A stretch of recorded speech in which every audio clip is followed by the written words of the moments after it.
আমি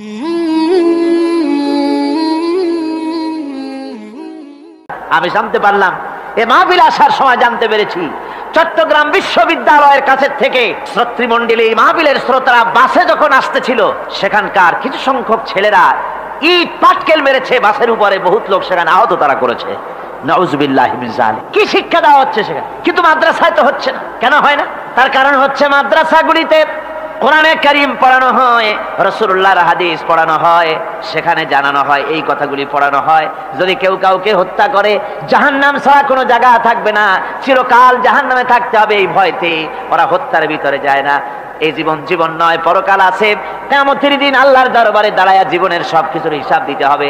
এই জন্য তারা এসব জানে বলে, এসব তাদের রক্তে মাংসের ভিতরে ঢুকানো আছে বলে তারা চুরি ডাকাতি জেনা ব্যভিচার হত্যার দিকে তত যায় না যত এরা যায়। ঠিক কিনা বলে? কলেজ ইউনিভার্সিটিতে আজকে কোরআন শরীফ পড়ানো হয় না। মাদ্রাসা এবং মসজিদে, মাদ্রাসাগুলিতে যে কারণে সন্ত্রাস হয় না, ওই কারণটা যদি কলেজ ইউনিভার্সিটিতে ঢুকানো যায়, তাহলে সন্ত্রাস বন্ধ হতে পারে। ঠিক কিনা কর? আমার ভাইরা, আজ বাংলাদেশে যে কয়টা ইউনিভার্সিটি আর যতগুলি কলেজ আছে, এদেশের সাধারণ মানুষের রক্তার্জিত পয়সা দিয়েই এই কলেজ ইউনিভার্সিটি চালানো হয়, কিন্তু সেখানে কোরআন শরীফের তাফসীর পড়ানো হয় না, হাদিস শরীফ পড়ানো হয় না। হয় সব পড়ানো হয়, কিন্তু কোরআনে কারীমের তাফসীর পড়ানো হয় না, হাদিস শরীফ পড়ানো হয় না।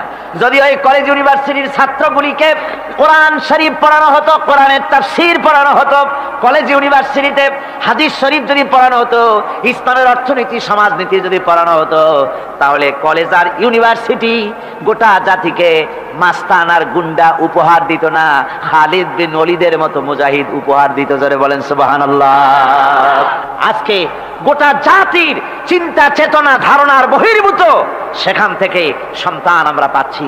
আজকে সেখানে ছেলে পাঠাচ্ছে বাপ, ছাত্র ছেলে পাঠাচ্ছে, ছেলে লেখাপড়া করে সেখান থেকে ভালোভাবে পাশ করে আসবে, চাকরি বাকরি করবে, মা বাপের সুখের কারণ হবে।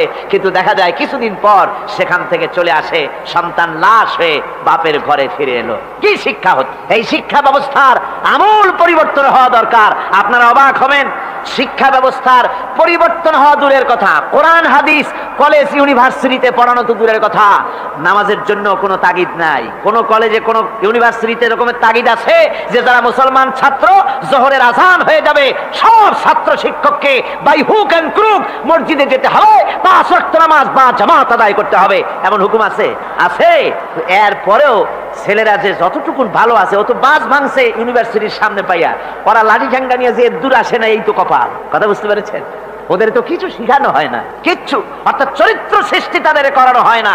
নামাজের তাগিদ নাই, রোজার তাগিদ নাই, ওজন একটা আলাদা জগৎ। যুবতী মেয়ে, যুবতী ছেলে, যুবক ছেলে পড়াশোনা করে কো এডুকেশন, সহশিক্ষায়, একসাথে যুবক পুরুষ আর যুবতী মহিলা একসাথে ওঠা বসা করছে, একসাথে পিকনিক করতে কোথায় হারায় যাচ্ছে, কি করতেছে না করতেছে দেখারও কেউ নাই। জোরে কর নাউজুবিল্লাহ। আজ তাই এক কথায় ইউনিভার্সিটিকে এদেশের একজন কবি বলেছিলেন ডাকাতদের গ্রাম। এখন শুধু ডাকাত না, মানে ডাকাতদের একেবারে আড্ডাখানা হয়ে গিয়েছে, অস্ত্রবাজির আড্ডাখানা হয়ে গিয়েছে। তাদের চরিত্র নষ্ট করার জন্য, ইসলামের থেকে তাদের মনকে ফিরিয়ে দেওয়ার জন্য বইপত্রের অভাব নাই, কোরআন হাদিসের অভাব আছে সেখানে, কিন্তু তাদের মন মগজ ইসলাম থেকে যেন ফিরে যায় এজন্য তাদেরকে বইপত্র দেওয়া হয়। যেমন সেই যুগের নাম করা কবি ছিল ইমরাউল কায়েস, খুব নাম করা কবি ছিল। তার কবিতার বই সাবায়ে মুআল্লাকা আজও পর্যন্ত মাদ্রাসা শিক্ষার, উচ্চ শিক্ষায় এবং ইউনিভার্সিটি শিক্ষায়, সেখানে আধুনিক শিক্ষার, উচ্চ শিক্ষায় সেখানে এ বই এখনো পড়ানো হয়। এই বইটির লেখক অর্থাৎ নাম করা কবির ছিল অনেকগুলি শত্রু। একদিন তার প্রাণের শত্রু তাকে ঘিরে ফেলেছে মরুভূমির ভেতরে, বলছে, তারা দুজন ছিল সংখ্যায়, বলল যে তোমাকে আমরা হত্যা করব। ইমরাউল কায়েস যখন দেখলো যে এদের হাত থেকে বাঁচার কোনো পথ নাই, তখন সে বলল, দেখো তোমরা তো আমাকে মারবে, কিন্তু একটা কথা আমি তোমাদেরকে বলি, আমাকে মারার পরে আমার দুটো মেয়ে আছে, মেয়ে দুটিকে একটি খবর পৌঁছে দেবে। কি খবর? বলে আমাকে মারার পর আমার বাড়ি গিয়ে মেয়ে দুটিকে গিয়ে বলবে, ইয়া বানাতি ইমরাউল কায়েস ইন্না আবাকুমা। বাস এই কথাটুকুন বলে দেবে। তো যারা হত্যা করবে তারা চিন্তা করলো যে এই কথার দ্বারা তো আমরা হত্যা করেছি, তা তো প্রমাণিত হবে না, সুতরাং মারতে অসুবিধাটা কি? তারা মেরে ফেললো।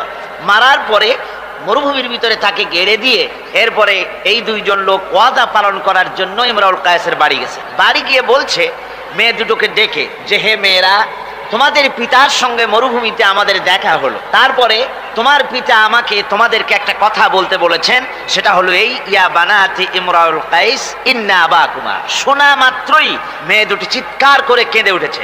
তাদের চিৎকার শুনে আশেপাশের লোকেরা এসে জিজ্ঞেস করলো, তোমরা কাঁদছো কেন? কয় যে এই দুটি লোক আমার পিতাকে হত্যা করেছে। কি করে বুঝলে? এই যে এদের কাছে আমার আব্বা একটা খবর পাঠাইছেন, খবরটা হলো ইয়া বানাতি ইমরাউল কাইসির নাম আবাকুমা। ওরা বলছে এতে ওরা হত্যা করেছে, তা কি করে বোঝা গেল? এর অর্থ তো হচ্ছে যে হে ইমরাউল কায়েসের মেয়েরা নিশ্চয়ই তোমার পিতা। তো নিশ্চয়ই তোমার পিতা কি খায় না ঘুমায় না বিদেশে গেছে, কি করে বোঝা গেল যে সে নিহত হয়েছে? মেয়ে দুটি বলছে, দেখো আমার পিতা যে কবিতার পংক্তি বলেছেন এর দ্বিতীয় লাইন আমরা জানি কি হবে, ইয়া বানাতি ইমরাউল কায়েস ইন্না আবাকুমা। এর দ্বিতীয় লাইন হবে কাদ কুতিলা ওয়া কাতিলুহু লাদাকুমা। এর দ্বিতীয় লাইন হবে নিশ্চয়ই তোমার পিতা নিহত আর হত্যাকারীরা দুজনই তোমাদের সম্মুখে উপস্থিত। এখন আপনারা চিন্তা করেন যে মহিলারা পর্যন্ত সেই যুগে কতখানি বুদ্ধিমতী, কতখানি তারা বুৎপত্তি সম্পন্না ছিল সেই যুগের মহিলারা পর্যন্ত, পুরুষ তো দূরের কথা।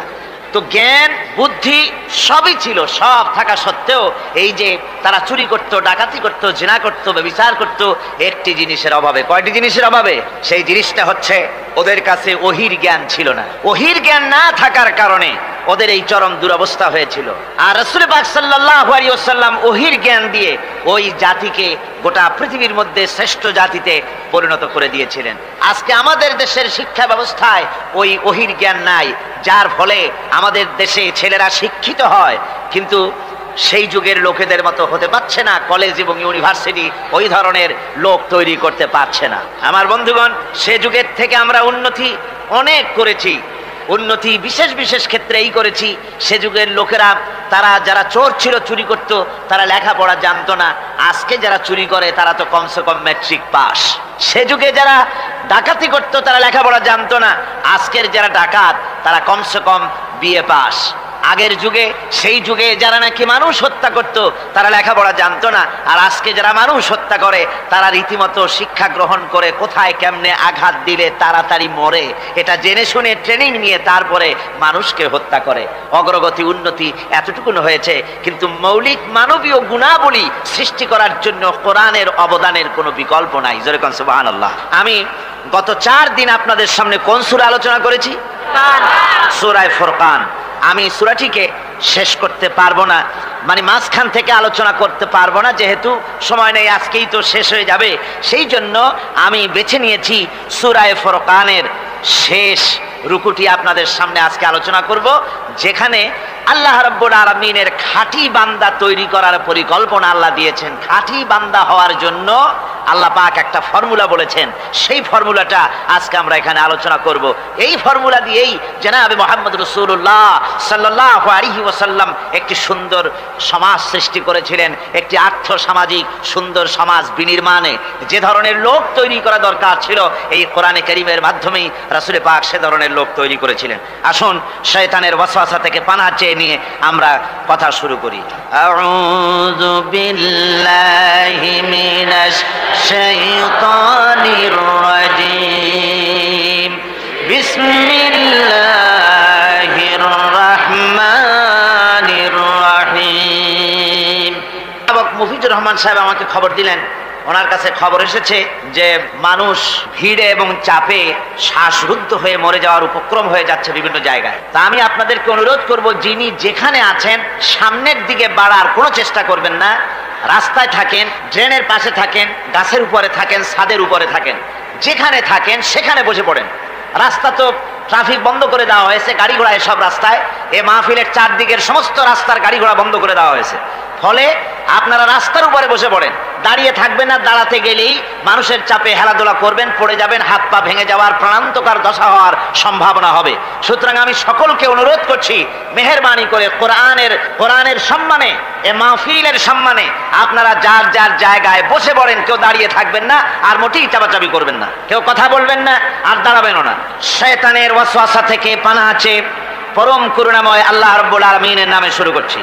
তাবারাকাল্লাযী জাআলা ফিস সামাই বুরুজাও ওয়া জাআলা ফিহা সিরাজাও ওয়া কামারাম মুনীরা ওয়া হুয়াল্লাযী জাআলাল লাইলা ওয়ান নাহারা খিলফাতান লিমান আরাদা আন ইয়াযাক্কার আও আরাদা শুকুরা। সাদাকাল্লাহুল আযীম। অতীব বরকতশালী সেই মহান সত্তা যিনি আকাশ সমূহকে বুর্জ সমূহ দিয়ে যিনি সংস্থাপন করেছেন, বুর্জ স্থাপন করেছেন এবং তাতে একটি প্রদীপ স্থাপন করেছেন আর আলোকমণ্ডিত এক উজ্জ্বল চাঁদ স্থাপন করেছেন। ওয়াহুয়াল্লাযী জাআলাল লাইলা ওয়ান নাহারা খিলফা, আর তিনি রাত এবং দিনকে পরস্পরের স্থলাভিষিক্ত বানিয়েছেন। লিমান আরাদা আন ইয়াযাক্কারা আও আরাদা শুকুরা, তাদের জন্য যারা এর থেকে উপদেশ অর্জন করতে চায়, জ্ঞান লাভ করতে চায় এবং শুকর আদায় করতে চায়। শুকর আদায়কারীর জন্য, জ্ঞান অন্বেষণকারীদের জন্য আল্লাহ পাক এগুলি করেছেন। এখানে বুর্জ শব্দের অর্থ হচ্ছে প্রাসাদ বা সুদৃঢ় স্থাপত্য। প্রাচীন খগোল বিজ্ঞানে বুর্জ বলা হতো সেই 12টি কক্ষপথকে। কোন মুফাসসির এই বুর্জকে বলেছেন গ্রহকে বুর্জ হিসাবে তারা ব্যাখ্যা করেছেন। আসলে আল্লাহ রাব্বুল আলামিন তিনি মহাশূন্যকে যে কিভাবে সজ্জিত করেছেন, কত সুন্দরভাবে করেছেন, তার ব্যাখ্যা কোরআনে কারীমের বিভিন্ন জায়গায় এসেছে। আল্লাহ পাক বলছেন, ওয়ালাকাদ জাআলনা ফিস সামাই বুরুজাও ওয়া যায়্যানাহা লিন-নাযিরিন। আমি আকাশে বহু সংখ্যক সুদৃঢ় বুর্জ স্থাপন করেছি এবং দর্শকদের জন্য তা অত্যন্ত সুসজ্জিত করে, সুদৃশ্য করে আমি সংস্থাপন করেছি, সুন্দর করে স্থাপিত করেছি। মহাশূন্য, এর মধ্যে আল্লাহ পাক সৃষ্টি করেছেন অগণিত গ্রহ উপগ্রহ। কত গ্রহ আছে, কত উপগ্রহ আছে, বিজ্ঞানীদের কাছে আজও পর্যন্ত তার কোনো হিসাব মেলেনি। মহাশূন্যে আল্লাহ পাক, মহাশূন্যের মহাবিস্ময়। বর্তমান বিজ্ঞান ক্রমান্বয়ে আশ্চর্য হয়ে যাচ্ছে তাদের নতুন নতুন আবিষ্কারের মাধ্যমে, চিন্তা ভাবনার মাধ্যমে, যে মহাশূন্য আল্লাহ পাক মহাস্রষ্টা কি করে রেখেছেন একটি বিশাল এক বিস্ময়ের কারখানা। সেখানে রয়েছে মিল্কি ওয়ে, যাকে বলা হয় ছায়াপথ। বিজ্ঞানীরা বলেছেন প্রায় 20,000 কোটি তারকা রয়েছে এই মিল্কি ওয়ের ভেতরে, ছায়াপথের ভেতরে। আবার কেউ কেউ বলেছেন যে সেই তারকার সংখ্যা বলা সম্ভব হবে না, সমুদ্র সৈকতের বালুকণা গণা তবুও সম্ভব, কিন্তু আকাশের তারকারাজি গণা সম্ভব নয়। এখন আল্লাহ পাক সেই মহাশূন্যের ভেতরে সৃষ্টি করে রেখেছেন এই ছায়াপথ। ছায়াপথের ভিতরে আছে যে তারকাগুলি, বিজ্ঞানীরা বলেছেন যে এই তারকাগুলি এত বিরাট বিরাট তারকা আছে। আগে তো ওনারা বলেছিলেন পৃথিবীর চাইতে সূর্যটা হচ্ছে পৃথিবীর চাইতে 13 লক্ষ গুণ বড়। এই বিরাট সূর্য ছিল তাদের কাছে বিস্ময়। এখন তারা বলছেন না, মিল্কি ওয়ের ভিতরে যে সমস্ত তারকার সন্ধান আমরা পেয়েছি, সে সমস্ত তারকা এত বড় বড় বিরাট দানবের মতো, যে ওর এক একটা তারকার ভেতরে যে সূর্য পৃথিবীর চাইতে 13 লক্ষ গুণ বড়, এরকম অন্তত 3 কোটি সূর্যকে একটা তারকার মধ্যে ঢুকিয়ে দেওয়া যায়। সুবহানাল্লাহ, কি বিশাল কাণ্ড! এখন এই তারকা, এই গ্রহ এবং উপগ্রহ রাজি মহাশূন্যে সব পরিভ্রমণ করছে, কেউ কিন্তু দাঁড়িয়ে নাই। বিজ্ঞানীরা বলছেন, কেউ বলেছেন সূর্য ঘোরে, কেউ কয় না পৃথিবী ঘোরে, কেউ কয় না ওই চন্দ্র ঘোরে, কেউ কয় যে না আমরা মিলে সবাই ঘুরি। এখন আসলে বিষয়টা কি, কে ঘোরে আর কে ঘোরে না? আসল কথাটা নিতে হবে কোরআনের কাছ থেকে। কার কাছ থেকে? ওই চন্দ্র সূর্যের স্রষ্টা যিনি, মহাবিশ্বের স্রষ্টা যিনি, তিনিই বলতে পারবেন যে আসলে ঘোরে কে। আল্লাহ রাব্বুল আলামিন বলেন, ওয়া কুল্লুন ফি ফালাকিন ইয়াসবাহুন। মহাশূন্যের পরে যা কিছু আছে সব সন্তরণশীল, সব গতিশীল, কেউ দাঁড়িয়ে নাই, সব সাঁতার কাটতেছে, সব ছোটাছুটি করছে। তা আবার এত দ্রুত গতি, এক একটা যে গতির কথা আমরা চিন্তা করতে পারবো না। ভীষণ তীর্যক গতিতে সব ছুটছে, কিন্তু ওখানে আবার কোনো ট্রাফিক পুলিশ নাই। আছে নাকি ট্রাফিক পুলিশ? আমাদের দেশে রাস্তাঘাটে কত ট্রাফিক পুলিশ আর কত ট্রাফিক সিগন্যাল লাইট। একদিকে ট্রাফিক পুলিশের হাতছানি, আর একদিকে ট্রাফিক লাইটের চোখ রাঙানি। এরপরেও অ্যাক্সিডেন্টের অভাব নাই, ঠিক কিনা কর? বেচারা বেবি ট্যাক্সি, গরিব মানুষ, রাস্তার এক পাশ দিয়ে যায়, আর ওই দত্তের মতো ট্রাক এসে এক ধাক্কা মারে, গরিব বেচারা বেবি ট্যাক্সি 3 ঠ্যাং উপরের দিকে দিয়ে রাস্তার পাশে বসে আল্লাহ আল্লাহ করে। আমাদের ট্রেন লাইনে অ্যাক্সিডেন্ট, ওই গাড়ির লাইনে অ্যাক্সিডেন্ট, এত কিছু থাকা সত্ত্বেও কিন্তু ওই মহাশূন্যে কোনো সিগন্যাল লাইট নাই, কোনো ট্রাফিক পুলিশ নাই। এই বিশাল চাঁদ, এই বিশাল সূর্য, এবং সূর্যকে গিলে খেতে পারে, কোটি কোটি সূর্য গিলে খেতে পারে এমন তারকা, অথচ অ্যাক্সিডেন্ট নেই। আছে অ্যাক্সিডেন্ট? আল্লাহ রাব্বুল আলামিন এখানে মহাশক্তিশালী অদৃশ্য সীমারেখা সৃষ্টি করেছেন। কোরআনে কারীমে রাব্বুল আলামিন বলেন, লাশ-শামসু ইয়ামবাগি লাহা আন তুদরিকাল কামারা ওয়ালাল লাইলু সাবিকুন নাহার ওয়া কুল্লুন ফি ফালাকিন ইয়াসবাহুন। প্রবল জ্ঞানী হইবে যাহারা, আপন মনেতে বুঝিবে তাহারা, রাত্রি পারে না আগে যাইবার, দিনের স্থান করি অধিকার। চন্দ্র বাঁধে না সূর্যের গায়েতে, সূর্য পারে না চন্দ্রকে ধরিতে, যার যে স্থান বহল রাখিয়া ভ্রমণ করিছে খোদাকে ডরিয়া। সুবহানাল্লাহ ওয়া বিহামদিহি ইলা আজালিম মুসাম্মা, একটা নির্দিষ্ট সময় সীমা পর্যন্ত আপন আপন কক্ষপথে সব ছুটবে আর ছুটবে, কারো সঙ্গে কারো সংঘর্ষ হবে না। যেরকম সুবহানাল্লাহ। এরপরে ওই মহাশূন্যে অসংখ্য তারকারাজি আল্লাহ সৃষ্টি করে রেখেছেন। এত সুন্দর সুন্দর তারকা আল্লাহ বানিয়েছেন। আল্লাহ রাব্বুল আলামিন বলেন, ওয়ালাকাদ যায়্যানাস সামাআদ দুনিয়া বিমাসাবিহা ওয়া জাআলনাহা রুজুমান লিশ-শায়াতিন। এই দুনিয়ার আকাশখানিকে তারকা প্রদীপ দিয়া সাজায় রেখেছি মনের মতন, দেখো তুমি তাকাইয়া, কি সুন্দর করে তারকাগুলি বানিয়ে রাখলাম, তাকিয়ে দেখো।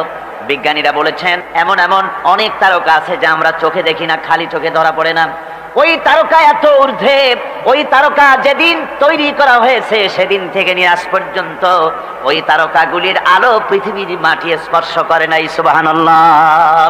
অথচ আলোর গতি হচ্ছে প্রতি সেকেন্ডে 1,86,000 মাইল। এই এর সেকেন্ড এক, আপনার একে বলা হয় লাইট ইয়ার, আলোক বর্ষ। এই হিসাবের সেকেন্ড, এই হিসাবের মিনিট, এই হিসাবের সপ্তাহ, মাস এবং বর্ষ, এরকম অসংখ্য লাইট ইয়ার আলোক বর্ষ চলে গিয়েছে, আজও পর্যন্ত সেই তারকার আলো পৃথিবীর মাটি স্পর্শ করে নাই। তাহলে সেই তারকা কোথায়? সুবহানাল্লাহ পড়ে। যারা একটু আল্লাহরে গাল দিতে পারে, একটু আল্লাহ এবং ইসলামকে অস্বীকার করতে পারে, তারা আবার হিরো হয়ে যায়। দেখছেন না অবস্থা? হিরো হয়ে যায়। ওরা বলে আল্লাহ নাই, আকাশ দেখে বলে যে মহাকাশ, আসলে তো মহাকাশ না, ওটা অনেক দূরে, তাই নীলা নীলা দেখা যায়, অন্ধকার অন্ধকার, ওরকম নীল রঙের দেখা যায়, আসলে আকাশ বলতেও কিছু নাই। এরপরে ইউরি গ্যাগারিন, যিনি প্রথম মহাশূন্য পরিভ্রমণ করেছিলেন, তিনি মহাশূন্য পরিভ্রমণ করে ফিরে এসে বলেছিলেন, মহাশূন্য পরিভ্রমণ করে ফিরে এলাম। মুসলমানেরা যাকে আল্লাহ বলে, খ্রিস্টানের যাকে গড বলে, আল্লাহ আর খ্রিস্টান সেই গডের অস্তিত্ব লক্ষ লক্ষ মাইলের কোথাও দেখি নাই, পাই নাই। আমি বলি বেকুব, আল্লাহরে তুমি দেখবা? তুমি তো তোমার নিজের শরীরও দেখো না। তোমার মাথাটার পেছনটা দেখতে কেমন, তোমার পিঠটা দেখতে কেমন, তোমার বডির একদম পেছনের অংশটা দেখতে কেমন, তা কি জিন্দিগিতে আয়না ছাড়া দেখতে পেরেছো কোনোদিন? নিজের শরীরই দেখতে পাও না, আর শরীরের স্রষ্টা মহান আল্লাহকে দেখতে চাও, দারুণ দুঃসাহস পোষণ করতেছে। আল্লাহ পাকের ওই মহান সৃষ্টি, এই বিশাল সৃষ্টির তুলনায় আমাদের অবস্থান কোথায়? আমাদের অবস্থান হচ্ছে মহাসমুদ্রের ভিতরে কাগজ দিয়ে নৌকা বানায়া যদি ছেড়ে দেওয়া যায়, তো মহাসমুদ্রে কাগজের নৌকাটার যে অবস্থা, এই আল্লাহর মহাবিশ্বে মহাশূন্যের ভেতরে স্পেস, মহাশূন্য আল্লাহর মহাসৃষ্টি, এর ভেতরে আমাদের অবস্থানও আটলান্টিক মহাসাগরে কাগজের নৌকাটা যেমন, আমাদের পৃথিবীর অবস্থাটা তেমন। সুবহানাল্লাহ। আল্লাহ কত বিরাট! সুবহানাল্লাহ। আমার বন্ধুগণ, আল্লাহ পাক বলছেন যে এইভাবে করে আমি চন্দ্র সৃষ্টি করেছি এবং সূর্য সৃষ্টি করেছি। ওয়াজআলা ফিহা সিরাজা ওয়া কামারাম মুনীরা, সেখানে একটা প্রদীপ আমি জ্বালিয়েছি, সেই প্রদীপটা হচ্ছে সূর্য। এই সূর্যটা হচ্ছে বিশাল, যা পৃথিবী থেকে 9,30,00,000 মাইল দূরে যে সূর্য অবস্থান করছে, এত দূরে থাকা সত্ত্বেও এই সূর্যের দিকে মানুষ খালি চোখে তাকাতে পারে না, এত উত্তপ্ত। সূরা নাবার মধ্যে আল্লাহ বলেছেন এটাকে ওয়াজআলনা সিরাজাও ওয়াহাজা, উত্তপ্ত, অতি উজ্জ্বল, অতি উত্তপ্ত প্রদীপ এই সূর্যটাকে আল্লাহ বলেছেন। তার তাপ এত বেশি যে পৃথিবীর কোন কোন জায়গায় সূর্যের তাপ 140 ডিগ্রি ফারেনহাইট পর্যন্ত উঠে যায়, এত তাপ হয়। তো এই সূর্যের দিকে মানুষ যদি খালি চোখে তাকায় তাহলে তার চোখের দৃষ্টিশক্তি বিনষ্ট হয়ে যাওয়ার সম্ভাবনা থাকে। এই সূর্য দিয়ে আল্লাহ পাক ফসল পাকান, এই সূর্য দিয়ে জীবকুলের প্রাণ শক্তির সঞ্চার করেন আল্লাহ পাক। এই সূর্য, বিজ্ঞানীরা বলেছেন, একটা বই আছে, লেখকের নাম আমার মনে নাই, man does not stand alone. এই বইয়ের ভিতরে এই বিজ্ঞানী লিখেছেন, আল্লাহর সৃষ্টি রহস্য সম্পর্কে লিখেছেন যে সূর্য যেখানে এখন আছে, স্রষ্টা নিশ্চয়ই একজন আছেন, তিনি বলছেন যে সূর্য যেখানে আছে ওখান থেকে যদি কিছু নিচে নেমে আসতো সূর্য, তাহলে গোটা পৃথিবী পুড়ে ছাই হয়ে যেত। আর যেখানে আছে ওখান থেকে যদি কিছু উপরে উঠে যেত, গোটা পৃথিবী হিম শীতলতায় গোটা পৃথিবী ফ্রিজ হয়ে যেত। অথচ একটা মাপা একটা জায়গায় আল্লাহ পাক এই সূর্যকে রেখেছেন, সুবহানাল্লাহ পড়ে। আবার চন্দ্রকেও এমন একটা মেজারমেন্ট করা জায়গায় আল্লাহ রেখেছেন, এই চন্দ্র যদি উপরে উঠে যেত, যেখানে আছে সেখান থেকে গোটা পৃথিবীটা মরুভূমি হয়ে যেত। আর যেখানে আছে সেখান থেকে যদি নিচে নেমে আসতো কিছুটা, তাহলে গোটা পৃথিবী বন্যায় প্লাবনে গোটা পৃথিবী ভেসে চলে যেত। সুবহানাল্লাহি ওয়া বিহামদিহি। এই চন্দ্রকে আল্লাহ পাক এভাবে রেখেছেন, সূর্যকে এভাবে রেখেছেন। আবার এই সূর্যের রয়েছে অতি বেগুনি রশ্মি। সেই অতি বেগুনি রশ্মি যেন এমন একটা পাওয়ার আছে সূর্যের, যে সূর্যের তাপ যদি পৃথিবীর মানুষ গায়ে লাগে, ওই রশ্মিটা যদি লাগে, সৃষ্টি জগতের ক্যান্সার হবে, সৃষ্টি জগৎ মরে যাবে, বাঁচতে পারবে না, অসুখ করবে। সেজন্য ওজোন স্তর একটা আল্লাহ বানিয়ে রেখেছেন, ওজোন একটা স্তর, যেটাকে বিজ্ঞানীরা এখন বলছেন গ্রিন হাউস এফেক্ট। এই ওজোন স্তরে ফাটল ধরেছে, বিজ্ঞানীরা লক্ষ্য করেছেন ওজোন স্তরে ফাটল ধরে সূর্যের সেই ক্ষতিকারক পাওয়ারটা পৃথিবীর মাটির কাছে চলে আসতেছে। এখন এটাকে ঠেকাবার ব্যবস্থা করা হচ্ছে। আমার বন্ধুগণ, এটা কেন হচ্ছে? আল্লাহ রাব্বুল আলামিন বলেন, ওয়া মা আসাবাকুম মিন মুসিবাতিন ফাবিমা কাসাবাত আইদিকুম। তোমাদের উপরে যত বিপদ আসে, মুসিবত আসে, সব তোমাদের হাতের কামাই করা, দুই হাতের কামাই করা, দু হাত দিয়ে যা কামাই করেছো তার ফল তোমাদের পেতে হচ্ছে। গ্রিন হাউস এফেক্ট কেন হলো? কারণ হচ্ছে আমাদের গাড়ি থেকে যে কার্বন ডাই অক্সাইড, কালো ধোঁয়া আমরা বের করি, আমাদের মিল কলকারখানা থেকে যে চিমনি থেকে কালো ধোঁয়া বের হয়, এগুলিকে শোষণ করার জন্য, এগুলিকে নষ্ট করার জন্য হলো গাছ। গাছ হলে মানুষের বন্ধু। আমরা জনমের মতো গাছ কাটি, লাগাই না। এভাবে করে প্রকৃতির ভারসাম্য আমরা নষ্ট করেছি। আমরা প্রকৃতির ভারসাম্য নষ্ট করবার জন্য ইচ্ছে করে দেশের পাহাড়গুলিকে ধ্বংস করছি।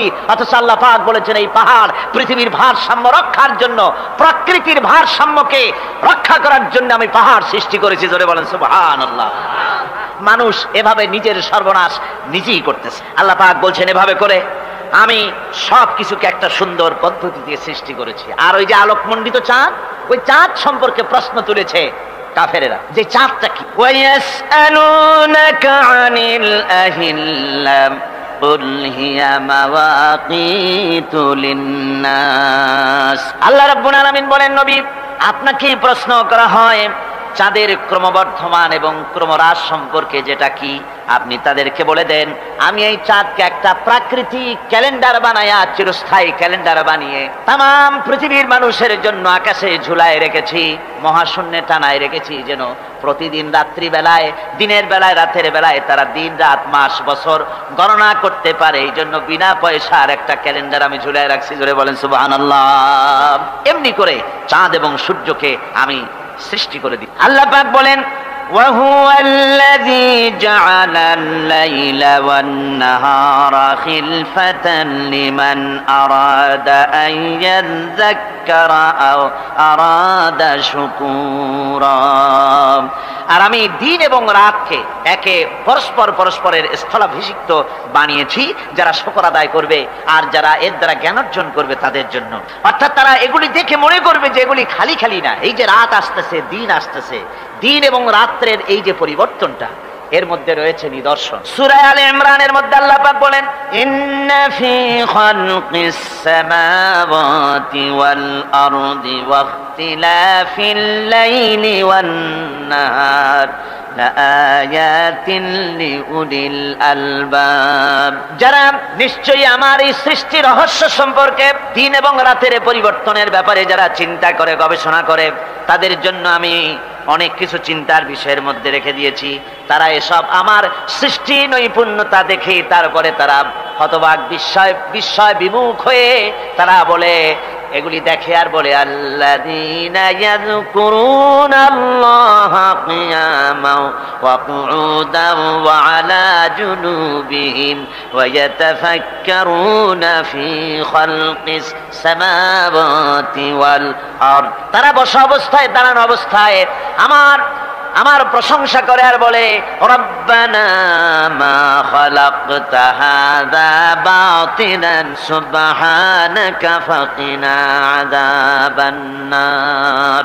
আয় আল্লাহ পাক, তুমি কোনো কিছু খেল তামাশার বিষয়বস্তু করে তৈরি করো নাই, অতএব জাহান্নামের শাস্তি থেকে তুমি আমাকে রক্ষা করো। আল্লাহর নবী বলেছেন, আল্লাহর সৃষ্টি নৈপুণ্যতা সম্পর্কে যদি কোনো বান্দা 1 ঘন্টা চিন্তা করে, 1 ঘন্টা যদি গবেষণা করে, চিন্তা করে, রব্বুল আলামিন তার আমলনামায় 60 বছরের নফল ইবাদতের সওয়াব লিখে দেন। জোরে বলেন সুবহানাল্লাহ। আল্লাহ পাক এই সমস্ত কথা বলে এখন ওই ফর্মুলা বলতেছেন যে আসলে আমার বান্দা হওয়ার জন্য, খাঁটি বান্দা হওয়ার জন্য তার কয়েকটি বৈশিষ্ট্য থাকতে হবে। আল্লাহ পাক এখানে 8টি বৈশিষ্ট্য বর্ণনা করেছেন।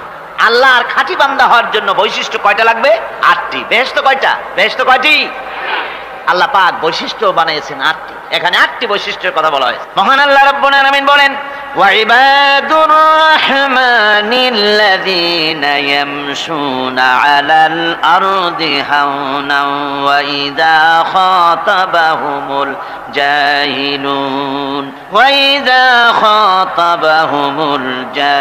জাহিলুনা ক্বালু সালামা। রহমানের খাঁটি বান্দা তারা, রহমানের আসল বান্দা তারা যারা নাকি জমিনের উপর থেকে যখন হাঁটে খুব বিনয় বিনম্রতার সাথে তারা চলে। ওয়াইদা খাতাবাহুমুল জাহিলুন, আর যখন জাহিলরা তাদের সঙ্গে কথাবার্তা বলতে আসে তখন তারা তাদেরকে বলে, তোমাদের প্রতি সালাম, এই বলে তারা চলে। অর্থাৎ এই 8টি বৈশিষ্ট্যের প্রথম বৈশিষ্ট্য ধরা হয়েছে চালচলনকে। ইমানদার খাঁটি বান্দা যারা, তাদের চাল চলন সম্পর্কে প্রথম বৈশিষ্ট্য ধরা হয়েছে। তার মানে হচ্ছে নির্লজ্জ, স্বৈরাচার, মাস্তান, গুন্ডা, বদমাশ, অত্যাচারী, এদের চাল চলন এক ধরন। আবার অন্যদিকে ব্যক্তিত্ব সম্পন্ন, মর্যাদাবান, এরপরে শিক্ষিত, ভদ্র, মার্জিত, তাদের চালচলন ভিন্ন ধরনের। এই 2 শ্রেণীর চালচলন কি একরকম হয় নাকি? একরকম হয় না। তার কারণ হচ্ছে ব্যক্তির চালচলনের মাঝেই তার অবস্থাটা বোঝা যায় যে আসলে লোকটি কেমন। আল্লাহ রাব্বুল আলামিন এই কথার দ্বারা এটা প্রমাণ করতে চান যে মোমেন বান্দা যারা হবে, আল্লাহর খাঁটি বান্দা যারা হবে, তাদের পরিচয় দেওয়া লাগবে না। তাদের চালচলন দেখে, তাদের হাঁটা দেখে, তাদের চলা দেখে, তাদের বলা দেখে, তাদের আচরণ দেখে লোকেরা বুঝতে পারবে যে ইনি হচ্ছেন আল্লাহর একজন খাঁটি বান্দা, একজন মোমেন ব্যক্তি, একথা বুঝতে পারবে। আর সে ব্যক্তি জমিনের উপরে চলবে খুবই বিনম্র ভাবে। কোরআনে কারীম অন্য জায়গায় আল্লাহ রাব্বুল আলামিন বলেছেন, ওয়ালা তামশি ফিল আরদি মারহান ইন্নাকা লান তাখরিকাল আরদা ওয়া লান তাবলুগাল জিবালা তুলা।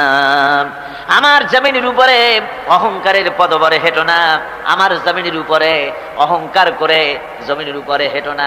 তুমি জমিনের উপরে অহংকার করে হেঁটে পদাঘাত দিয়ে আমার এই জমিনকে ফাটায় দিতে পারবে না, আর তুমি লাফ দিয়ে আমার আকাশে, আমার পাহাড়ের উচ্চতাও তুমি ছাড়িয়ে যেতে পারবে না। অহংকার করে কেউ কি পায়ের আঘাত দিয়ে জমিনটাকে ফাটায় দিতে পারে? কি বলেন, পারবে? আর অহংকার করে লাফ দিয়ে পাহাড়ের উচ্চতাও কি কেউ ছাড়িয়ে দিতে পারবে? পারবে না। সুতরাং অহংকার, মোমেন ব্যক্তি যারা, তারা অহংকার করতে পারে না। অহংকার মোমেনের স্বভাব নয়। অহংকার করতে পারে কেবলমাত্র আল্লাহ রাব্বুল আলামিন। অহংকার হচ্ছে আল্লাহ পাকের ইজাত। অহংকার কি করতে পারেন? আল্লাহ পাক করতে পারেন। মানুষের অহংকার শোভা পায় না। মানুষ, তোমার আবার অহংকার কিসের? 1 ফোঁটা নাপাক পানি দিয়ে যার জন্মের উৎস, এমন নাপাক পানি যা শরীর থেকে নির্গত হলে পরে গোসল করা ফরজ হয়ে যায়, এমন 1 ফোঁটা নাপাক পানি যার জন্মের উৎস, তার অহংকার কি? অহংকার করবেন আল্লাহ রাব্বুল আলামিন। হাদিসে কুদসির ভিতরে এসেছে, আল্লাহ পাক বলেছেন, যে ব্যক্তি অহংকার করে সেজন্য আমার চাদর নিয়ে টানাটানি করে। জোরে কোন নাউযুবিল্লাহি মিন যালিক। সুতরাং মোমেন বান্দা যিনি হবেন, আল্লাহর খাঁটি বান্দা, রহমানের খাঁটি বান্দা, সে ব্যক্তি কখনো জমিনের উপর অহংকারের সাথে চলাফেরা করবে না, বরং তার চাল চলন হবে অত্যন্ত বিনম্র। আর কি? আর হলো জাহিলদের সঙ্গে সে কোনো বিতর্কে লিপ্ত হবে না। জাহিলরা গালাগালি দেবে, গালাগালির জবাবে সে গালাগালি দেবে না। জাহিলরা অত্যাচার করবে, অত্যাচারের জবাবে সে অত্যাচার করবে না, বরং তাদেরকে দেখলে, তারা অত্যাচার করতে আসলে, তারা গালাগালি দিলে তাদের জবাবে ইতফা বিল্লাতি হি আহসান, তাদের জবাবে তাদেরকে সালাম দিয়ে সেখান থেকে তারা কেটে পড়বে। সূরা কাসাসে অন্য জায়গায় আল্লাহ রাব্বুল আলামিন একথা আবার এভাবে বলতেছেন, ওয়াইজা সামিউল লাগবা আ'রাদু আনহু ওয়া ক্বালু লানা আ'মালুনা ওয়া লাকুম আ'মালুকুম সালামুন আলাইকুম লা নাবতাগিল জাহিলিন। আল্লাহ পাক বলছেন যে যখন মুমিনেরা পরস্পরে মুমিনদের সাথে জাহিলদের যখন দেখা সাক্ষাৎ হয়ে যায়, যখন ঝগড়ায় লিপ্ত হতে চায়, তখন মুমিনেরা যারা মুমিন বান্দা, আল্লাহর খাঁটি বান্দা, তারা বলবে যে তোমাদের আমলের প্রতিফল তোমরা পাবা, আমাদের কৃতকর্মের ফল আমরা পাবো, সুতরাং তোমাদের প্রতি সালাম, তোমাদের সাথে আমাদের কোনো সম্পর্ক নাই, ঝগড়াঝাটি না করে তারা ফিরে আসবে। আল্লাহ পাক এরপরে বলেন, ওয়াল্লাযীনা ইয়াবিতুনা লিরাব্বিহিম সুজদান ওয়া কিয়ামা।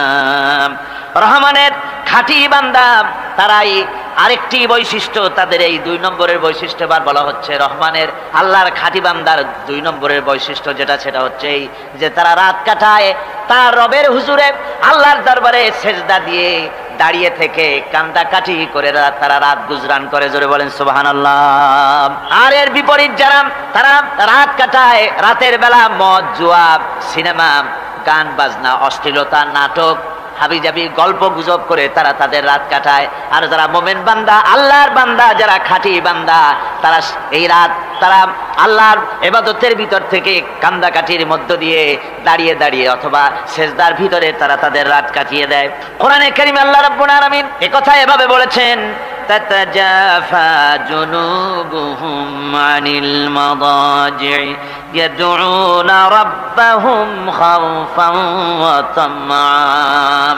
আমার মুমিন বান্দারা তাদের পার্শ্বদেশ এবং পৃষ্ঠদেশ বিছানার উপরে বেশি রাত থাকে না, তারা তাদের রবের প্রতি রবের ভয়, আল্লাহর ভয়, আশা পোষণ করে, আর তারা আল্লাহকে ভয় করে তারা বিছান থেকে নিজের পিঠকে আলাদা করে নিয়ে তারা রাতের বেলায় আমার কাছে কান্দে, আমার কাছে দোয়া করে, তারা কান্দে, ইবাদত করে।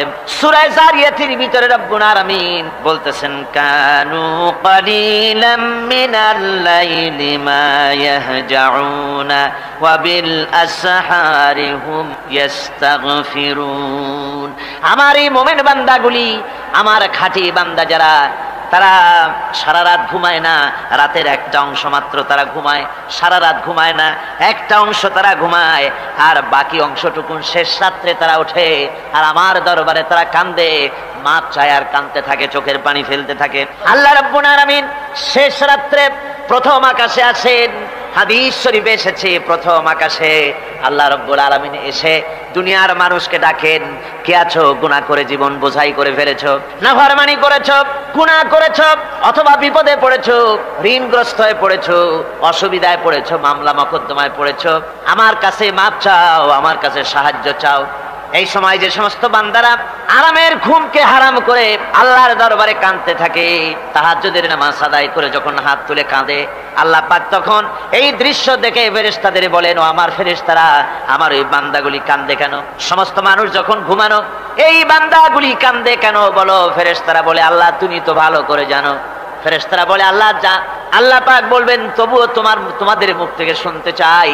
ফেরেশতারা তখন বলবে, রব্বুল আলামিন তোমার বান্দা গুনাহ করেছে, জাহান্নামের ভয়তে তোমার কাছে কাঁদতেছে, তোমার ভয়তে কাঁদে, জাহান্নামের ভয়তে কাঁদে।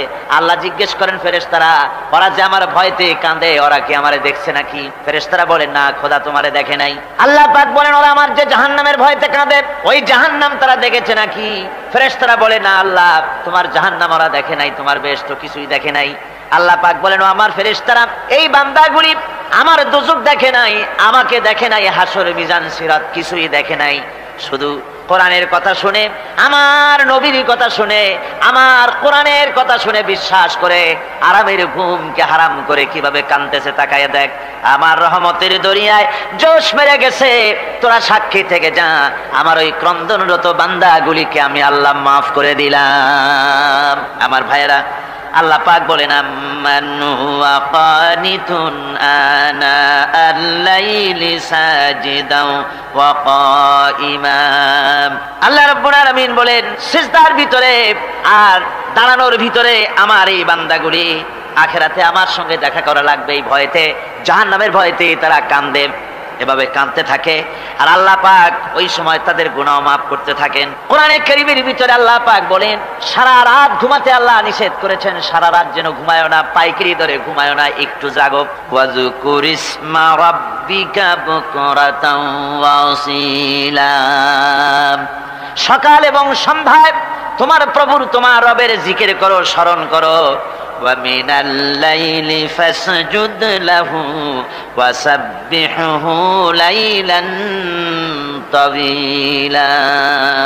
তোমার রাতের বেলায় রাতের একটা অংশ সেজদায় অবনত হও, আর রাতের দীর্ঘ সময় ঘুমায় থেকো না, হয় একটা লম্বা সময় ঘুমাও, কিন্তু একটা অংশ রাখো যে সময় তুমি আমার দরবারে সেজদায় পড়ে যাবে, কাঁদবে। আমার বন্ধুগণ, রাতটা ওয়াজআলনাল লাইলা সুবাতা, আল্লাহ রাব্বুল আলামিন ওয়াজআলনা সুবাতা ওয়াজআলনান নাওমা সুবাতা ওয়াজআলনাল লাইলা লিবাসা, ঘুমকে বানায়ছেন আল্লাহ শান্তির বাহন, আর রাতকে করেছেন আচ্ছাদন। রাতকে কি করেছেন? আচ্ছাদন। রাতকে একটা পর্দা লাগিয়ে দিয়েছেন, রাতের পর্দা। যেহেতু প্রেম ভালোবাসা ঢোল পিটায় করা যায় না। ঢোল পিটায় প্রেম করা যায়? যায় না। মানুষকে দেখায় দেখায় প্রেম ভালোবাসা করা যায় না। এটা হলো দুনিয়ার রীতিনীতি। দুনিয়ায় যেটা মানুষেরা করে, আসল সবচাইতে বড় ভালোবাসার পাত্র হলেন আল্লাহ, মাসুক হলেন আল্লাহ, আশেক হলো মানুষ। আশেক এবং মাসুকের ভিতরে প্রেম বিনিময় হবে, ভালোবাসার আদান প্রদান হবে, কথোপকথন হবে। এজন্য দিনের কোলাহলপূর্ণ অবস্থায় তা হয় না বলে রব্বুল আলামিন বলেন আমি তোমাদের জন্য রাতকে একটা আচ্ছাদন, একটা পর্দা বানায় দিয়েছি। এই রাতের পর্দার ভিতরে থেকে আমারে ডাকো, আমাকে আমার কাছে তুমি আমাকে ডাকো, একটা লম্বা সময় নিয়ে আমাকে বলতে থাকো, আমাকে ডাকতে থাকো। আল্লাহ পাক তার নবীকেও বলেছেন ইয়া আইয়ুহাল মুযাম্মিলু কুমিল লাইলা ইল্লা কালিলা। হে চাদর আচ্ছাদিত ব্যক্তি, রাত্রিকালে সালাতে দণ্ডায়মান থাকো, কিন্তু কম, সারা রাত জাগার দরকার নেই। একটা অংশ জাগো যখন তুমি আমার জন্য কাঁদবে, আমার জন্য সেজদায় পড়ে থাকবে। রাসূল পাক সাল্লাল্লাহু আলাইহি সাল্লাম তাহাজ্জুদের নামাজে সেজদায় পড়ে থাকতেন। রাতে ঘন্টার পর ঘন্টা চলে যেতেছে। হযরত আয়েশা বলেন আমি মনে করতাম সেজদায় এমন ভাবে রাসূল পড়েছেন আর ওঠেন না, আমার মনে হতো হুজুর বুঝি ইন্তেকাল করে গেছেন। আমি রাসূলের পায়ের আঙ্গুল ধরে আস্তে করে চাপ দিতাম, হুজুর তাতে একটু ব্যথা পেয়ে আঙ্গুল নাড়া দিতেন, তখন আমি মনে করতাম আল্লাহর নবী বিদায় হন নাই, বেঁচে আছেন। আবার কখনো দাঁড়িয়ে দাঁড়িয়ে নামাজের ভিতরে তেলাওয়াত করতে করতে রাত শেষ হয়ে যেত। আমার মনে হতো এই দাঁড়ানো থেকে হুজুর বুঝি আর রুকুতে যাবেন না। আবার যখন রুকুতে যেতেন মনে হতো এই রুকু থেকে আর বুঝি সেজদায় যাবেন না। আবার যখন সেজদায় যেতেন মনে হতো এই সেজদা থেকে রাসূল বুঝি আর উঠবেন না। সুবহানাল্লাহ। সাহাবায়ে কেরাম জিজ্ঞেস করতেন হে রাসূল, হযরত আয়েশা জিজ্ঞেস করে হে রাসূল আপনি এত কাঁদেন কেন, এত ইবাদত করেন, এত রাত জাগেন? হযরত আয়েশা বলেছেন আল্লাহ নবী দাঁড়িয়ে দাঁড়িয়ে তেলাওয়াত করতে করতে, দাঁড়িয়ে দাঁড়িয়ে নামাজ পড়তে পড়তে পাও মোবারক, কদম মোবারক এমন ভাবে ফুলে যেত সকাল বেলায় জুতার মধ্যে পাও ঢুকতো না। সুবহানাল্লাহ।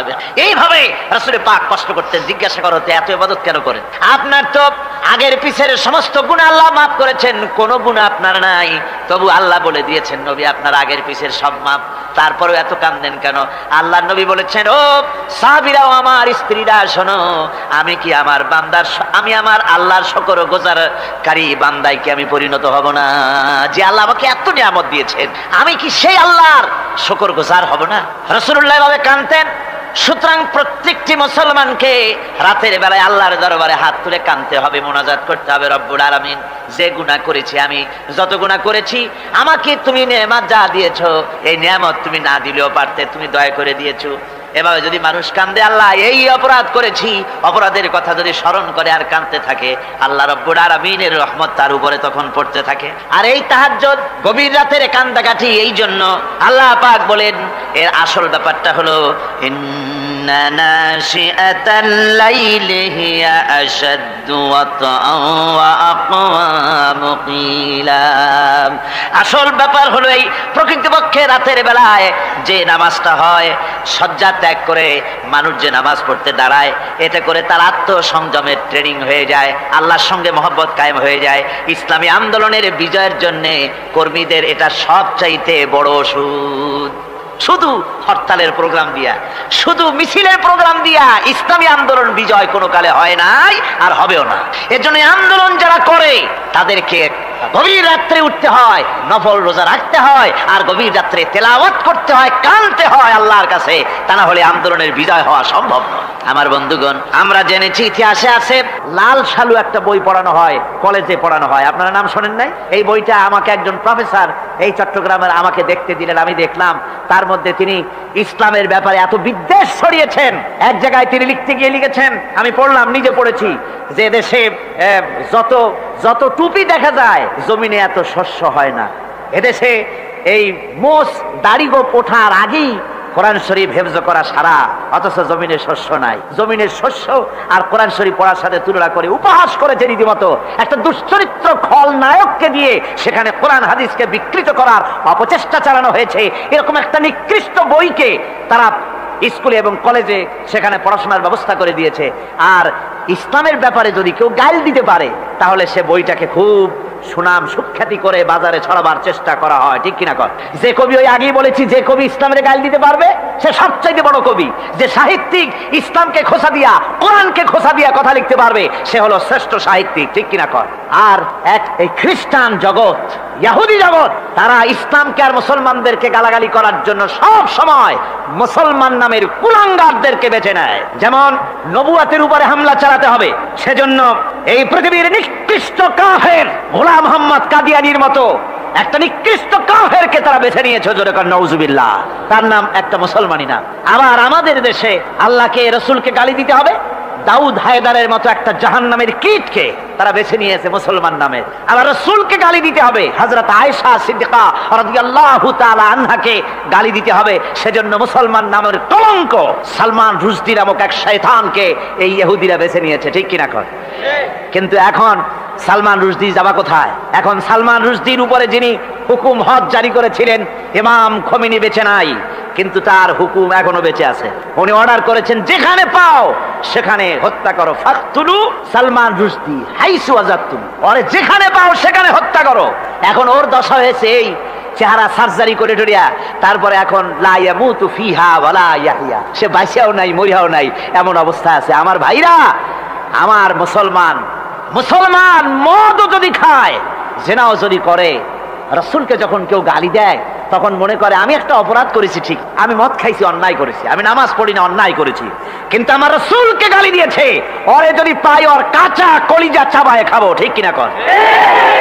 সুতরাং আজকে এইভাবে করে আমার দেশের শিক্ষা ব্যবস্থাকে নষ্ট করা হয়েছে এই ধরনের বই পড়িয়ে।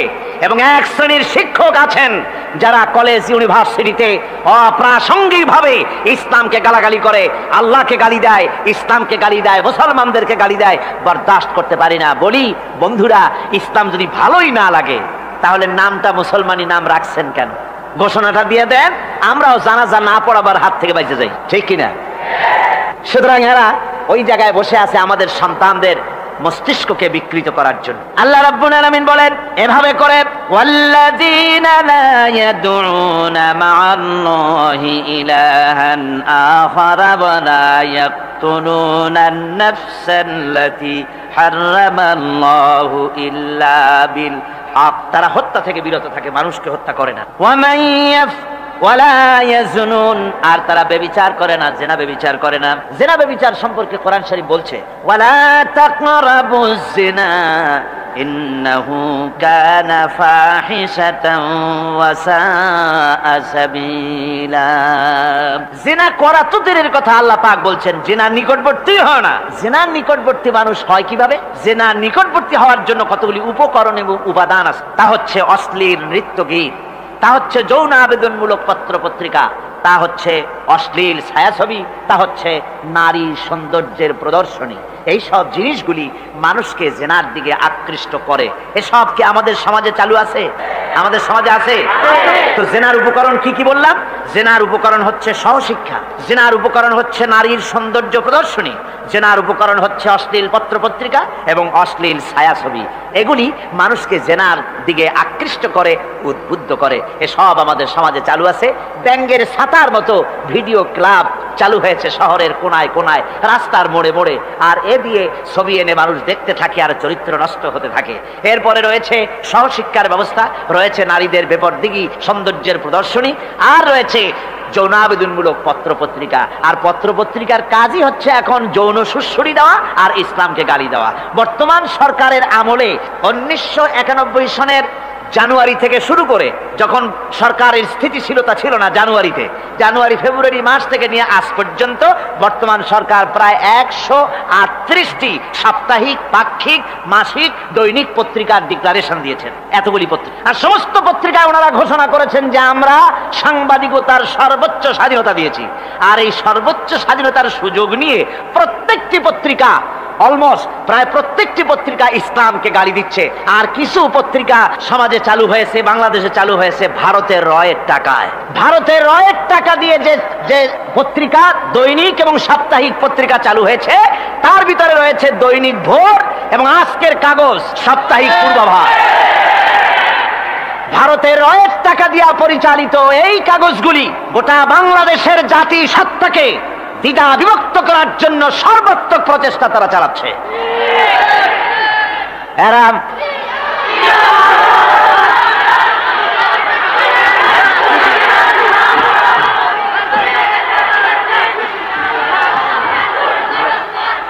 আমার বন্ধুগণ, এ ধরনের একটা না প্রয়োজন হলে সব নাম আমরা তুলে ধরবো। ভারতের টাকা দিয়ে, ভারতের রয়ের টাকা দিয়ে তারা এভাবে পত্রিকা তৈরি করে গোটা বাংলাদেশের স্বাধীনতা, সার্বভৌমত্ব এবং অস্তিত্বের উপরে আঘাত হানতেছে। শুধু তাই নয়, তারা ইসলামের উপর আঘাত হানছে। আলেম এবং পীরদের বিরুদ্ধে বক্তব্য তারা পত্রিকার ভিতরে সমালোচনামূলক কথাবার্তা তারা লিখছে। এমন একটা সাপ্তাহিক পত্রিকা কম পাবেন যেখানে ইসলামকে, ইসলামী আন্দোলনকে কিছু না কিছু খোঁচা মারা না হচ্ছে। ঠিক কিনা কর, যারা বলেন ঠিক কিনা? তো এইভাবে করে তারা ষড়যন্ত্র চালিয়ে আমি সেদিন ঢাকায় বলেছিলাম যে বর্তমান মহিলা সরকার চলছে বলে আমরা কথা বলছি না, কিন্তু আমাদের একটা ধৈর্য আছে। আমরা সরকারকে সময় দিচ্ছি এগুলিকে কন্ট্রোল করার জন্য। শাসনতান্ত্রিক অ্যাকশন নেওয়া উচিত গভর্নমেন্টের। শাসনতন্ত্রে কি আছে? শাসনতন্ত্রে, সংবিধানে, কনস্টিটিউশনে লেখা আছে যে নাগরিকদের কোন ধর্মীয় অনুভূতিতে আঘাত লাগতে পারে এমন কোন কথা, এমন কোন বক্তব্য কেউ লিখতেও পারবে না, বলতেও পারবে না। সেটা দণ্ডমূলক শাস্তি, এটা শাস্তি হবে। তার এ ধরনের কথা লেখা আছে। এটা লেখা থাকা সত্ত্বেও যারা ইসলামের বিরুদ্ধে কথা বলে, পত্রিকার মাধ্যমে যারা এগুলি লেখে, এগুলির বিরুদ্ধে গভর্নমেন্টের হাত দিতে, অ্যাকশন নিতে অসুবিধা কোথায়? আমরা সময় দিচ্ছি সরকারকে, তারা এই জিনিসগুলি দেখুক এবং অ্যাকশন নিক। যদি তা না হয় তাহলে জনগণেরও তো ইসলামের, এদেশের মুসলমান বৃহত্তর জনসংখ্যা, জনগোষ্ঠী হচ্ছে মুসলমান, ইসলামের বিরুদ্ধে, তার আল্লাহর বিরুদ্ধে, রসুলের বিরুদ্ধে, মুসলমানদের সবচাইতে প্রিয় জিনিসগুলির বিরুদ্ধে কেউ যদি কথা বলে, মুসলমানেরা তা বেশি দিন বরদাস্ত করবে না।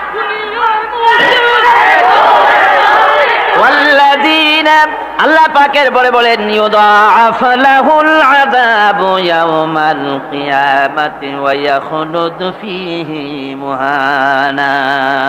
এই সব কাজ যারা করবে, আল্লাহকে বাদ দিয়ে যারা আল্লাহকে বাদ দিয়ে অন্যকে মাবুদ বলে ডাকবে আর হত্যা করবে, জিনা করবে, আল্লাহ বলেন তাদেরকে কিয়ামতের দিন পুনঃ আযাব দেওয়া হবে। আর তাদেরকে ওয়ায়াখলুদ ফীহি মুহানা, তারা বড় লাঞ্ছনার জীবন যাপন করবে, সেখানে লাঞ্ছনার সাথে তারা বসবাস করবে। ইল্লা মান তাবা ওয়া আমানা ওয়া আমিলা আমালান সালিহান ফাউলাইকা ইউবাদদিলুল্লাহু সাইয়্যাতিহিম হাসানাত ওয়া কানা আল্লাহু গফুরার রহিমা। ইল্লা মান তাবা, এই সমস্ত আযাব থেকে বাঁচবে কারা? বাঁচবে সেই সব লোক যারা তওবা করেছে এবং নেক আমল করেছে। ফাউলাইকা ইউবাদদিলুল্লাহু সাইয়্যাতিহিম হাসানাত, আল্লাহ রাব্বুল আলামিন তাদের অন্যায় ত্রুটিপূর্ণ কাজগুলিকে ভালো দিয়ে বদলে দিবেন। সুবহানাল্লাহ ওয়া বিহামদিহি। ওয়া কানা আল্লাহু গফুরুর রহিমা, আর আল্লাহ পাক হচ্ছেন বড় ক্ষমাশীল এবং দয়াবান। এই সুসংবাদ তাদের জন্য যাদের জীবন নানা প্রকারের অপরাধে কলঙ্কিত করেছে যারা, এবং নিজেদেরকে সংশোধন করতে এখন ইচ্ছুক। জীবনে বহু গুনাহ করেছে, হারামি, বদমাশি, জিনা, ব্যভিচার করেছি, এখন জীবনকে সংশোধন করতে চায়। এদের জন্য আল্লাহ রাব্বুল আলামিন এই সাধারণ ক্ষমা ঘোষণা করেছেন, জেনারেল এমনেস্টি ঘোষণা করেছেন। সাধারণ ক্ষমা ঘোষণা করে দিলেন যে তোমরা এখনো যদি হেদায়েত হতে চাও, চূড়ান্ত ধ্বংস থেকে যদি বাঁচতে চাও, তাহলে আমি তোমাদের জন্য তওবার পথ খুলে রেখেছি। আল্লাহ যদি এই তওবার পথ খুলে না দিতেন, তাহলে মানুষ হতাশায়, নিরাশায় শয়তান হয়ে যেত। তার মানে আরো পাপ করত। যখন আর কোনো গুনাহ যখন মাফই হবে না, তখন আর কি করা যায়? আরো বেশি পাপের মধ্যে লিপ্ত হয়ে যায়। আমার ভাইরা, আল্লাহ রাব্বুল আলামিন মানুষের জন্য তওবা করার জন্য, গুনাহ মাফের জন্য দরজা খুলে রেখেছে। ইবনে জারীর তাবারীর একটি বর্ণনা এসেছে, হযরত আবু হুরায়রা রাদিয়াল্লাহু তাআলা আনহু তিনি বলছেন যে আমি ইশার নামাজ পড়ে মসজিদে নববী থেকে ইশার নামাজ পড়ে ঘরে আসতেছিলাম। ঘরে আসার সময় দেখি আমার দরজার কাছে একজন মহিলা দাঁড়ান। সে আমাকে সালাম বলল, আমি তাকে তার সালামের জবাব দিয়ে ঘরের মধ্যে প্রবেশ করলাম। কিছুক্ষণ পর ওই মহিলা দরজায় নক করলেন। আমি দরজা খুলে জিজ্ঞেস করলাম, কি চাও? তিনি বললেন যে আমি শয়তানের ওয়াসওয়াসায় পড়ে জিনা করেছি, এবং এই জিনা করার পর আমি গর্ভবতী হয়েছি। এরপরে একটা সন্তান হয়েছে, আমি সেই সন্তানকেও মেরে ফেলে দিয়েছি। এখন আমার বাঁচার পথ, আমার এখন এই গুনাহ মাফ হওয়ার পথ। হযরত আবু হুরায়রা রাদিয়াল্লাহু তাআলা আনহু বলছেন যে অসম্ভব, তোমার এই গুনাহ মাফ হবে। মহিলা তখন যাওয়ার সময় কাঁদতে কাঁদতে কপালে আঘাত করতে করতে যাচ্ছিল যে আরে শরীরের এই রূপ, এই যৌবন, এই সৌন্দর্য কি তৈরি হয়েছিল জাহান্নামের আগুনে জ্বলার জন্য? এইভাবে করে চিৎকার দিতে দিতে মহিলা যাচ্ছে। হযরত আবু হুরায়রা বলেন, আমি সকালবেলায় আল্লাহ রাসূলের সঙ্গে ফজরের নামাজ আদায় করে আল্লাহর নবীকে ঘটনা শোনালাম। বললাম, হে রাসূল, আমি তো মহিলাকে এইরকম জবাব দিয়ে। হযরত আবু হুরায়রা দৌড়ে গেলেন, বললেন, আমি ছুটতে লাগলাম, এমন ভুল আমি কথা বলেছি। মহিলা তো হতাশ হয়ে গিয়েছে। তিনি খুঁজতে খুঁজতে মহিলাকে পেয়ে গেলেন, যে বললেন, ও মহিলা, আল্লাহর হাবিব তোমার সম্পর্কে এই কথা বলেছেন, তুমি যদি তওবা করো আল্লাহ রাব্বুল আলামিন তোমাকে মাফ করে দিবেন, আর তোমার দোষ ত্রুটিগুলির বিনিময় আল্লাহ তোমাকে নেক দিয়ে বদলায় দিবেন, তোমাকে আল্লাহ মাফ করবেন। মহিলা শোনা মাত্র আল্লাহু আকবার বলে চিৎকার মেরে সিজদায় পড়ে গেলেন। তিনি প্রাণ ভরে কাঁদলেন আর বললেন, আল্লাহ তোমার দরবারে শুকরিয়া আদায় করি যে আমার মতো গুনাহগারের জন্য তুমি যে তওবার দরজা খোলা রেখেছো। তিনি তার নিজের দাসীকে এবং তার বাচ্চাকে, কৃতদাসীকে আল্লাহর শকরার্থে মুক্ত করে দিলেন। আমার ভাইয়েরা, এভাবে করে যারা নাকি আল্লাহর দরবারে যারা এভাবে মাপ চায়, আল্লাহ পাক তাদেরকে মাফ করে দিবেন। তওবা করার জন্য রব্বুল আলামিন পথ খুলে রেখে দিয়েছেন। আবার অন্য হাদিসে এসেছে হযরতে রাসূল পাক সাল্লাল্লাহু আলাইহি ওয়াসাল্লামের কাছে এক বৃদ্ধ এসে বলেছিলেন, হে আল্লাহর নবী, আমি যত গুনাহ করেছি সমস্ত গুনাহ যদি দুনিয়ার মানুষেরকে ভাগ করে দেওয়া হয়, তাহলে একযোগে সব মানুষকে তা ডুবাইয়া ছাড়বে, এত গুনাহ আমি করেছি। এমন কোন গুনাহ নাই যা আমি করি নাই। হে আল্লাহ রাসূল, আমার এই গুনাহ মাফ হবে নাকি? আল্লাহর নবী বলেন, তুমি কি মুসলমান হয়েছো? লোকটি বলল, হুজুর, আমি মুসলমান হয়ে গেছি। আশহাদু আল্লা ইলাহা ইল্লাল্লাহু ওয়াহদাহু লা শারীকা লাহু ওয়া আশহাদু আন্না মুহাম্মাদান আবদুহু ওয়া রাসূলুহু। পড়েন সবাই, আশহাদু আল্লা।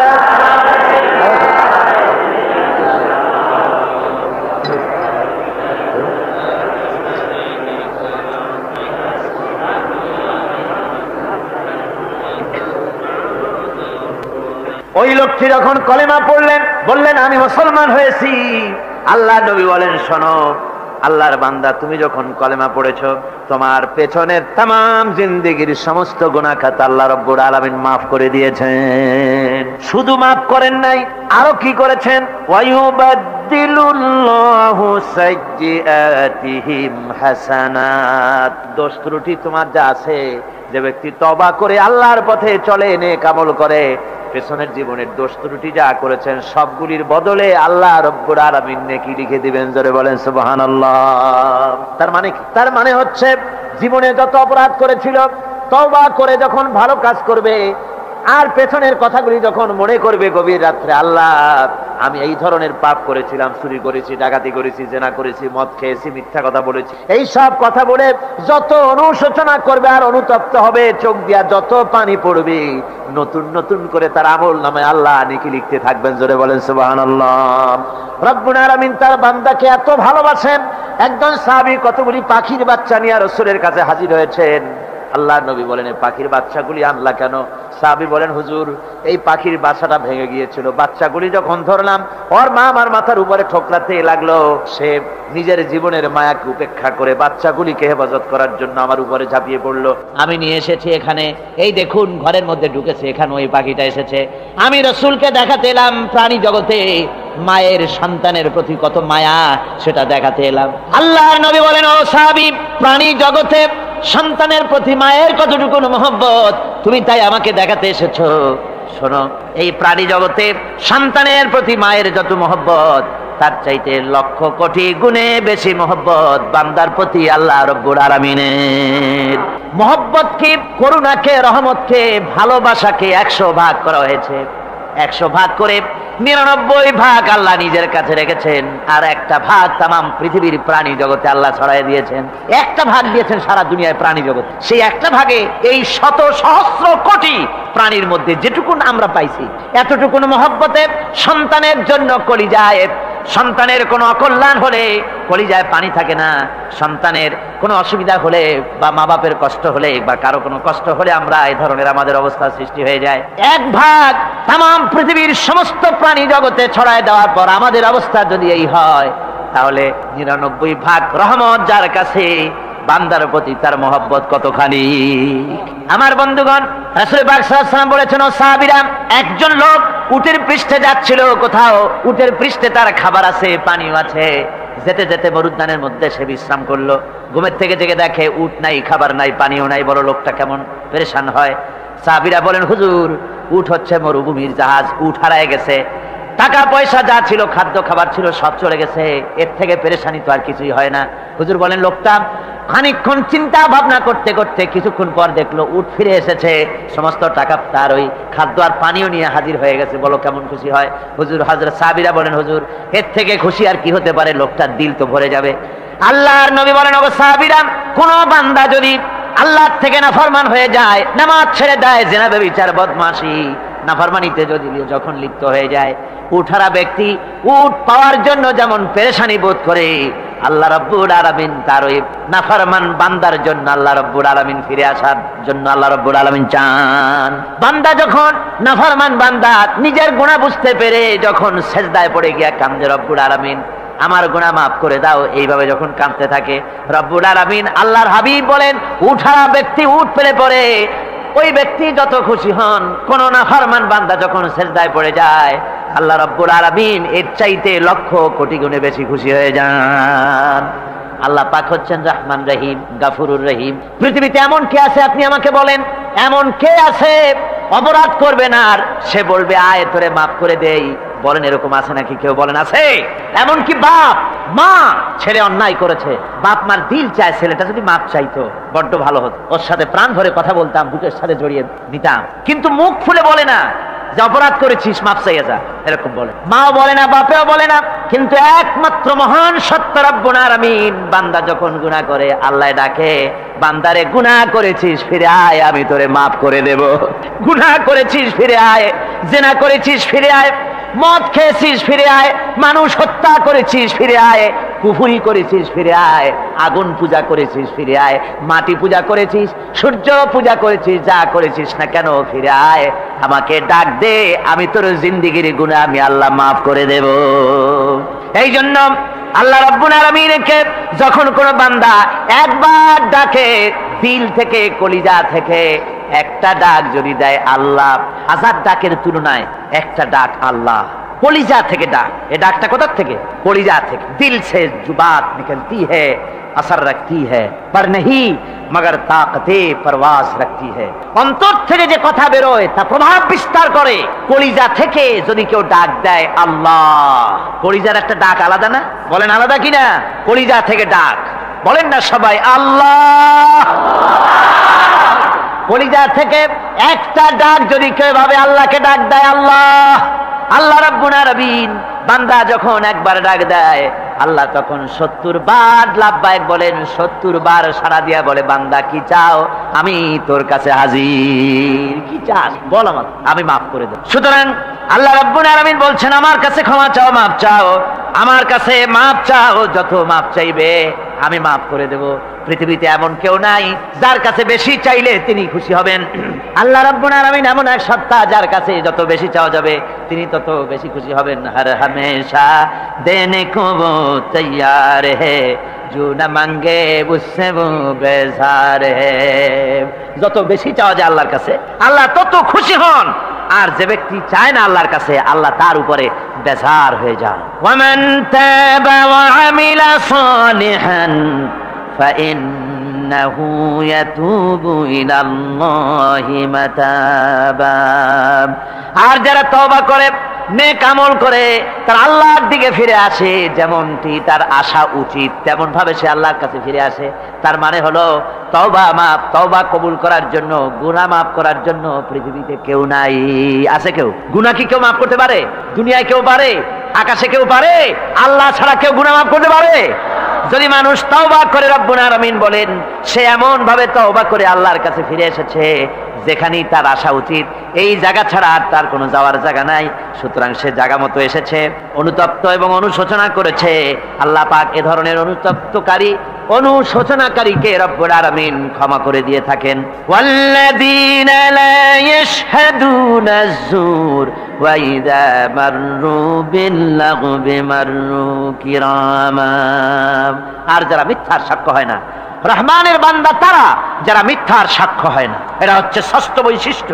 আর তারা কোনো অনর্থক, কোনো নিরর্থক কোনো কাজ যদি দেখে, ঘটনা দেখে, সেখান থেকে তারা শরীফ মানুষের মতো, একেবারে নিতান্ত ভদ্র মানুষের মতো সেখান থেকে কেটে পড়ে। গান বাজনা হচ্ছে, নাটক হচ্ছে, অশ্লীলতা হচ্ছে, গালাগালি হচ্ছে, অনর্থক কোনো কাজ হচ্ছে, নিরর্থক কোনো অনুষ্ঠান কিছু একটা হচ্ছে, ওখান থেকে একটা ভদ্রলোকের মতো, যেমন কোনো দুর্গন্ধময় জায়গা থেকে মানুষ যখন যায় নাকে রুমাল দিয়ে আস্তে করে সেখান থেকে পাশ কেটে চলে যায়, ঠিক কিনা? ঠিক ওইভাবে করে আল্লাহ পাক বলছেন আমার মুমিন বান্দারা এই ধরনের কোনো অনর্থক, নিরর্থক যে কাজের মধ্যে কোনো পরকাল নাই, আল্লাহ নাই, দুনিয়ার মানুষের স্বার্থ নাই, দেশের স্বার্থ নাই, রাষ্ট্রের স্বার্থ নাই, জনগণের স্বার্থ নাই, এই ধরনের সমস্ত গাল গপ্প, নাটক, উপহাস, এই ধরনের মজা, এই ধরনের অনুষ্ঠান যখন দেখে আমার মুমিন বান্দারা সেখানে দাঁড়ায় না। ময়লার কাছ থেকে নাকে রুমাল দিয়ে মানুষ যেমন চলে যায়, এই লোকটিও তখন অত্যন্ত ভদ্রের মতো আস্তে করে পাশ কেটে বেরিয়ে যায়। ওয়াল্লাযীনা ইযা যুক্কিরু বিআয়াতি রাব্বিহিম লাম ইয়াখিরু আলাইহা সাম্মান ওয়া উমিয়ানা। আর আমার বান্দাদের 7 নম্বরের, রহমানের বান্দা, খাঁটি বান্দা যারা, তাদের 7 নম্বরের বৈশিষ্ট্য হচ্ছে এই যে ওই সমস্ত বান্দারা তাদের কাছে যখন আমার আয়াতকে শোনানো হয়, আমার কোরআন তেলাওয়াত করে আমার আয়াত পড়ে যখন নসিহত শোনানো হয়, তখন তারা বোবার মতো, বদিরের মতো বসে থাকে না। তাহলে বুঝতে পেরেছেন? রহমানের খাঁটি বান্দা যারা, তাদের কাছে কোরআনের কথা ওয়াজ করে যখন শোনানো হয়, আল্লাহর কালাম যখন শোনানো হয়, আয়াত পড়ে পড়ে যখন নসিহত শোনানো হয়, লাম ইয়াখিরু আলাইহা সুম্মান ওয়া উমিয়ানা, তখন ওই ব্যক্তি অন্ধ এবং বধিরের মতো চুপ করে বসে থাকে না, বরং আমল করা শুরু করে দেয়। জোরে বলেন সুবহানাল্লাহ। যখন সে জানলো যে এগুলি হলো আল্লাহর বিরোধী কাজ, এগুলি আল্লাহর কাজ, আল্লাহ রসুলের কাজ, তখন তা পালন করা শুরু করে দেয়। এই 5 দিন ধরে কোরআনের যে কথাগুলি হলো, এই কথাগুলি শোনার পর আপনারা কি বসে থাকবেন? বসে থাকবেন? যারা বসে থাকবে এইগুলি শোনার পরে আল্লাহ তাদেরকে বলেছেন এরা হলো অন্ধ, এরা হলো বধির, এরা হলো বোবা। আমরা আল্লাহর এই যে কথা, আমরা কি অন্ধ আর বধির আর বোবা হবো নাকি? আমরা হবো না? আমরা অন্ধ নয়, বধির নয়, বোবা নই, বরং আল্লাহ যা বলেছেন, যা শুনলাম সামি'না ওয়া আতা'না, এই 5 দিন ধরে যা শুনলাম আল্লাহর কথা, কার কথা শুনলাম? আর সমস্ত কথা আমরা আমল করবো। জোরে কোন আমিন। আল্লাহ যেন কবুল করেন। জোরে কোন আমিন। আমল করা কি? বসে না থাকা কি? বসে না থাকা হচ্ছে যা শুনলাম, আল্লাহর যা ফরজ, যা হুকুম, তা মানবো, আল্লাহ যা নিষেধ করেছেন তার থেকে ফিরে থাকবো, এটাই হলো কাজ। এরপরে রব্বুল আলামিন বলেন ওয়াল্লাযীনা ইয়াকুলুনা রাব্বানা হাব লানা মিন আজওয়াজিনা ওয়া যুররিয়্যাতিনা কুররাতা আয়ুনিন ওয়াজআলনা লিল মুত্তাকিনা ইমামা।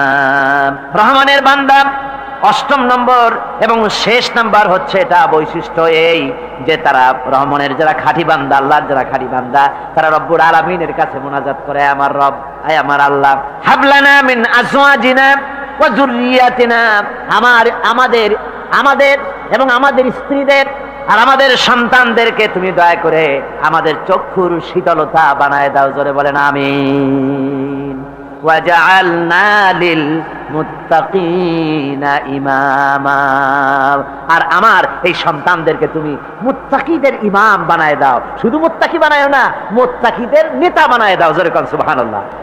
এই সূরাটা এইটা তখনকার কথা যখন এই মুমিনদের মক্কি সূরা, তো এটা যখন মক্কা শরীফে দেখা গেল যে মুসলমানেরা যিনি ইসলাম কবুল করেছেন তার বাপ কাফের, যিনি ইসলাম কবুল করেছেন কারো বাপ কাফের, কারো মা কাফের, কারো সন্তান কাফের, কারো মেয়ে কাফের, কারো জামাই কাফের, সব প্রিয়জনেরা কুফরি হালতে আছে।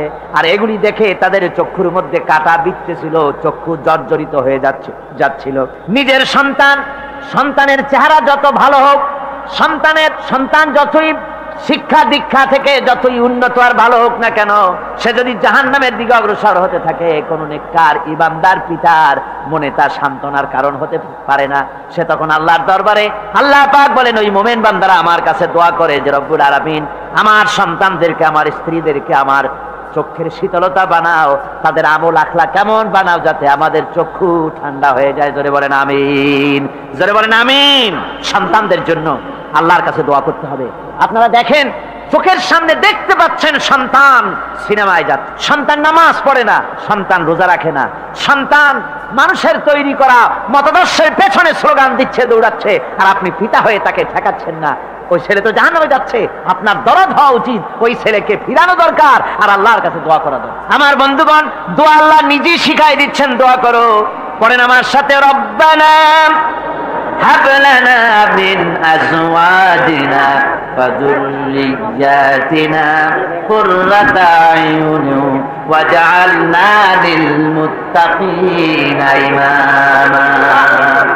উলাইকা ইউজজাউনাল গুরফাতা বিমা সাবারু ওয়া ইউলাক্কাউনা ফিহা তাহিয়াতান ওয়া সালামা।